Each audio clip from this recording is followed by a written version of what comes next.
The first newspapers in 1909 said Lieutenant Joseph Petrosino fired back.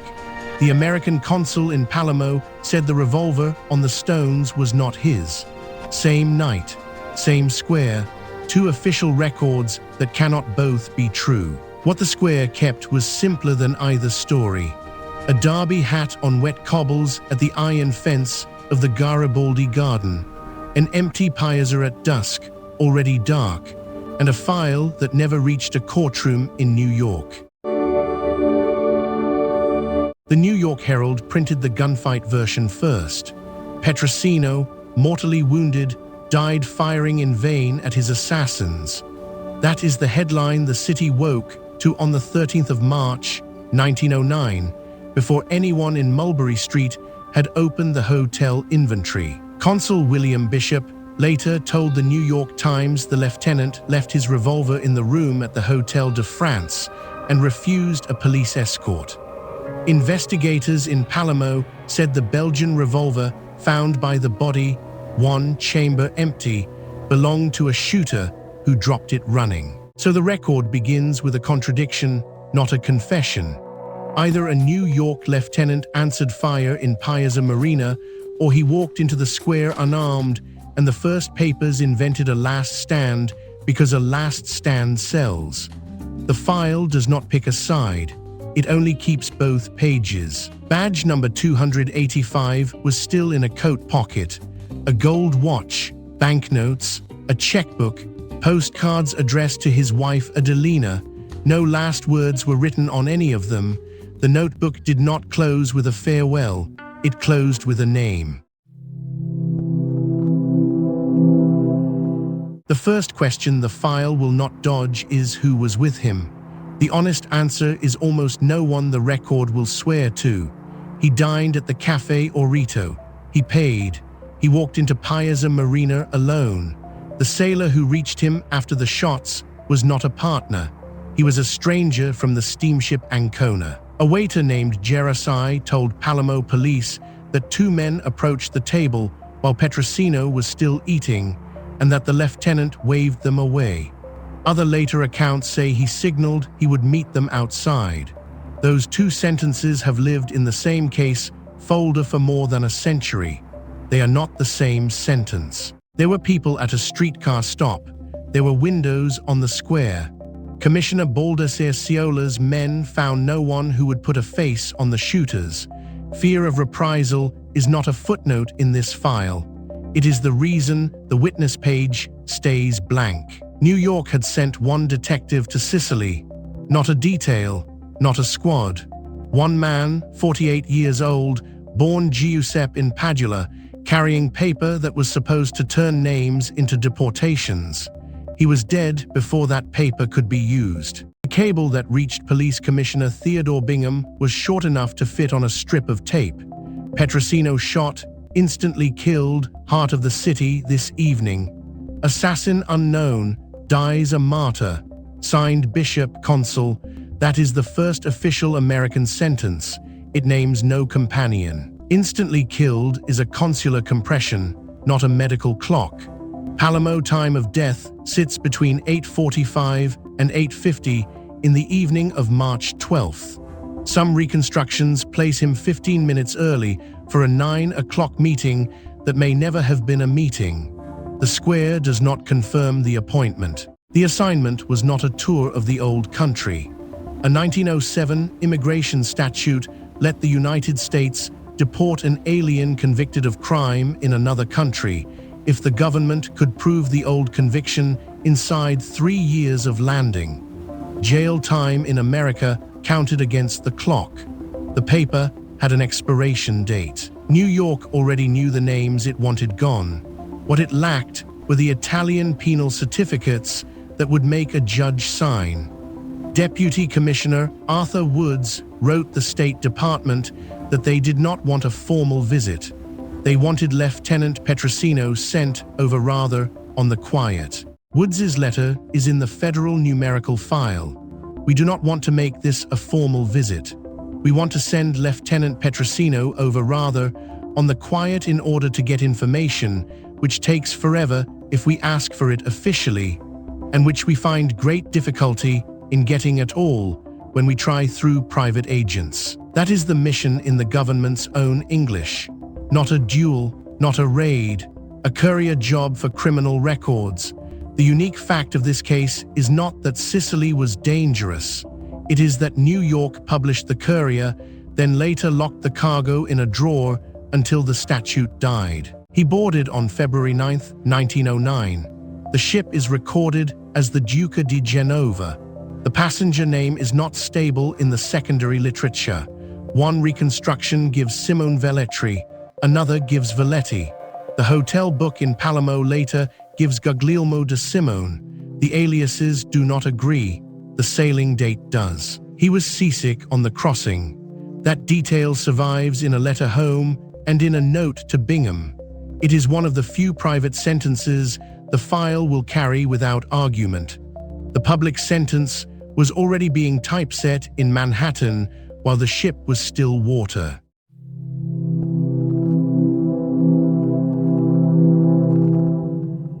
On February 20th, the New York Times printed The Secret. Bingham had a privately funded service at last. Petrosino had been missing from headquarters. When a reporter asked where the lieutenant was, the commissioner answered, "Why, he may be on the ocean, bound for Europe, for all I know." That sentence is not a rumor. It is a commissioner speaking into a newspaper that Europe read. The Herald was the American paper most followed on the other side. Italian sheets had the mission by the time the Duca di Genova tied up at Genoa on February 21st. A secret that lands in print before the courier lands in port is not a secret. It is a schedule. Court testimony later made clear that men in New York already knew he had left.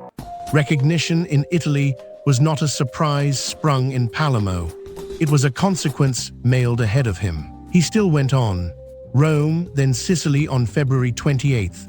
Hotel de France, east side of Piazza Marina, the same square that would hold the hat. He saw Consul Bishop. He worked the courthouse for records. He avoided the Palermo police until March 6th, then met Ciola and still refused a shadow. Bishop warned him the square was a bad office. Men Petrosino had helped deport hung around Piazza Marina looking for a way back to America. They would know the face. The consul's caution is in the later interviews. The lieutenant's reply, as later writers give it, is that he would be careful. Careful is not a sourced last word. It is a paraphrase, treat it as one. Ciola offered men. Petrosino declined. Lieutenant Antonio Vachris, who knew the same streets from the Brooklyn side of the Italian work, later told the New York Times that Palermo was the worst hole in southern Italy for the Mafia, and that at least 100 desperate men there already knew Petrosino. Vachris suspected a leak inside the local force. That is a suspicion. It is not a verdict. So by the first week of March, the file has 3 confirmed facts and 1 hole. The mission is public. The hotel is on the square. The escort was refused. The hole is the informant. Some accounts say a nighttime rendezvous was offered. Some say he was only walking after dinner. The appointment slip, if it existed, is not in the folder we can swear to. Call the hole probable, not confirmed. A nighttime informant is the version that traveled farthest. A man finishing dinner and crossing a square he already lived on is the version that needs fewer extra characters. The file can carry both. It cannot promote either to a finding without the slip. On the evening of March 11th, he wrote a line in the notebook that later sat among the letters of introduction. Vito Cascio Ferro, born in Sambuca, resident of Bisaquino, province of Palermo, dreaded criminal. The note does not say they had met. It does not say they would meet. It is a docket line. Cascio Ferro had been in New York years earlier, around the barrel murder season of 1903, then gone home and risen. Whether Petrosino remembered the face from Manhattan is not clear from the notebook. Cascio Ferro, the later legend insists, remembered him. Legend is not tape. Keep it on the legend shelf. March 12th. He left the Hotel de France and walked to the Café Orito for dinner. One reconstruction, widely repeated, lists pasta, fish, fried potatoes, cheese, peppers, fruit, and wine. That menu is atmospheric and possible. It is not a sworn inventory. What the waiter later put on paper is the approach of two men and the wave that sent them off. He paid, he walked. The hour is the one fact the clocks almost agree on. Between 8:45 and 8:50 in the evening, 4 shots in Piazza Marina at the gate of the Garibaldi Garden, under a billboard advertising a debut at the Teatro Biondo that same night. 3 of the 4 shots struck him. He fell on the stones. The autopsy file will not be used here as a spectacle. Dr. Giovanni Liguori signed it on March 14th and confirmed gunshots as the cause. Early papers said he returned fire. The later police reading said he could not have because his Smith & Wesson was still in the room. Believe the tension, do not resolve it for comfort. A young sailor off the Ancona ran toward the Sound and found a middle-aged man on the sidewalk. A derby hat lay nearby. Some accounts add an umbrella. The Belgian revolver with the empty chamber was on the ground. No transcript survives of anything Petrosino said. The file has no last words, and none will be written now. Who was with him at the moment of the shots? The record's best answer is no one who will testify. The 2 men from the cafe, if they were the same 2 men, are not identified in a courtroom. The tram riders heard. They did not name. The sailor arrived after. The lieutenant was alone in the only sense that matters to a charge sheet. In the pockets, with the badge and the watch, a picture postcard for Adelina. A kiss for you and my little girl who has spent 3 weeks far from her daddy. That is not a dying sentence. It is a tourist card that never got a stamp. The daughter was an infant. The marriage was 2 years old. Adelina learned from a reporter in the middle of the New York night. One Italian account has the herald man at the door at 2 in the morning, the baby in her arms, and a first lie that he was only wounded. Treat the dialogue as reported color, not as stenograph. What is not disputed is that the widow heard it from the press before the department finished its cable. New York sent one detective to Sicily. He was dead before the file he carried could be used. That is not a slogan laid over the facts. It is the sequence.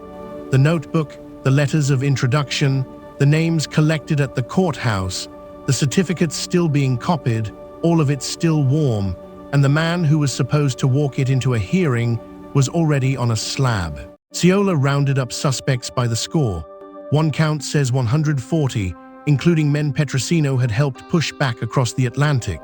Carlo Costantino was taken on March 13th at Partinico. Cascio Ferro was taken on April 3rd. Antonio Passananti slipped the net. Anonymous letters from the United States named Costantino and Passananti as the shooters and tied them to Giuseppe Morlo in New York. Costantino had traded telegrams with Morlo in the same window.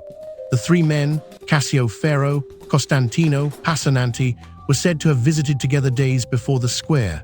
Ciola wrote that Petrosino's arrival frightened too many people and threatened too many interests, and that a regular international coalition was organized against him. Then Ciola was retired in July. The charges thinned. By 1911, they were gone. The case is officially unsolved. That is not a tease. It is the last stamped line.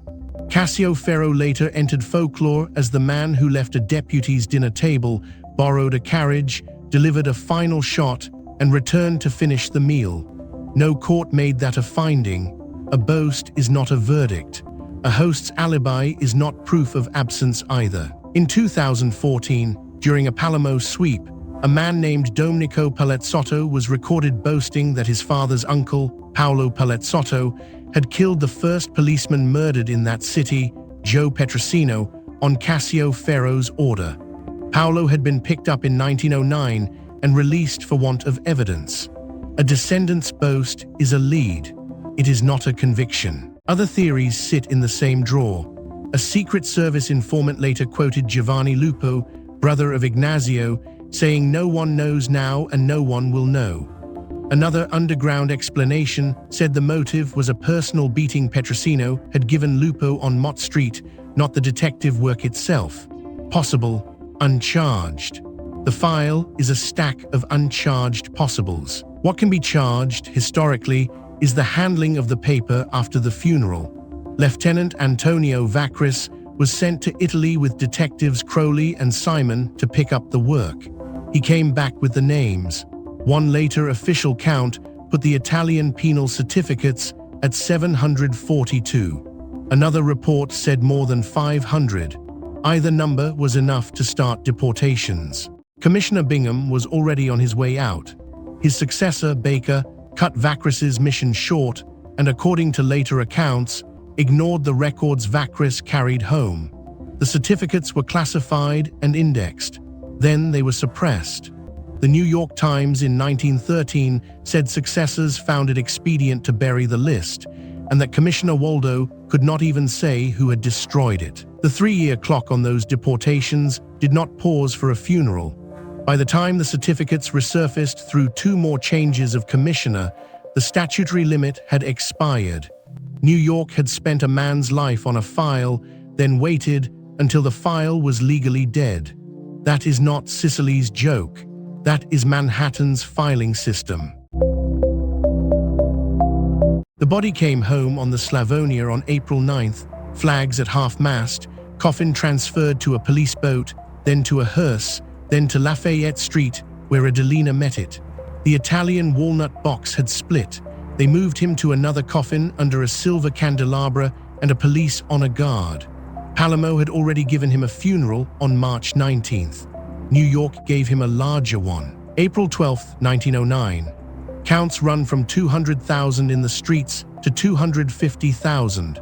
7,000 in the procession, nearly 2,000 police and firemen, Mayor McClellan, Commissioner Bingham, the day treated as a civic halt. Former President Theodore Roosevelt, who had promoted him in the 1890s, gave the press a sentence the papers could carry. "Petrosino was a great man, a good man. I knew him for years, and he did not know the name of fear. He was a man worthwhile. I regret most sincerely the death of such a man as Joe Petrosino." That is Roosevelt, sourced long enough to stand alone and still not a witness to Piazza Marina. Eulogy is not evidence. It is what a city says when the evidence failed. He remains the only NYPD officer killed in the line of duty outside the United States. That institutional fact is clean. Almost nothing else in the Palermo folder is armed or unarmed, appointment or after-dinner walk, 2 men or more, Cascio Ferro's hand or only Cascio Ferro's interest. The hat on the stones does not vote. Hold the 2 objects against each other, the derby in the Piazza, which anyone could see, the certificates in a New York cabinet, which almost no one was allowed to use. One was left in public as a message. The other was hidden until it could not hurt anyone who had a lawyer. The murder and the burial of the file are not the same crime. They rhyme. If you need a human judgment that the docket will not write, here it is. Sicily did not have to be supernatural to stop one detective. New York had already printed his itinerary, then orphaned the evidence he died holding. The Black Hand did not need to burn the list. The department's successors were willing to lose it. No later intelligence romance. No dying speech invented to close the scene. The documents that exist are a cable, a notebook line, a waiter's statement, a consul's correction, a commissioner's leak, a stack of unused certificates, and a funeral count that still disagrees with itself by 50,000 people. That is enough. It is also not enough to name a shooter. The disputed record is the story, not the legend of the borrowed carriage, not the immigrant-to-hero reel. A department sent one man after paper that expired, told a reporter where he was, and then, when the paper finally came home without him, put the paper where a statute of limitations could finish the job. So the binary question is not who pulled the trigger in Piazza Marina. That question has been asked since March 13th, 1909, and the folder still answers with a blank. The question the unused file forces is colder. Was Lieutenant Petrosino killed before his evidence could be used, or had New York already made the evidence unusable by sending him alone and announcing him? If the leak was the real weapon, the shots were only the receipt. If the drawer was the real grave, the funeral was a parade over a cabinet. The record will not choose. It will only set the two deaths side by side.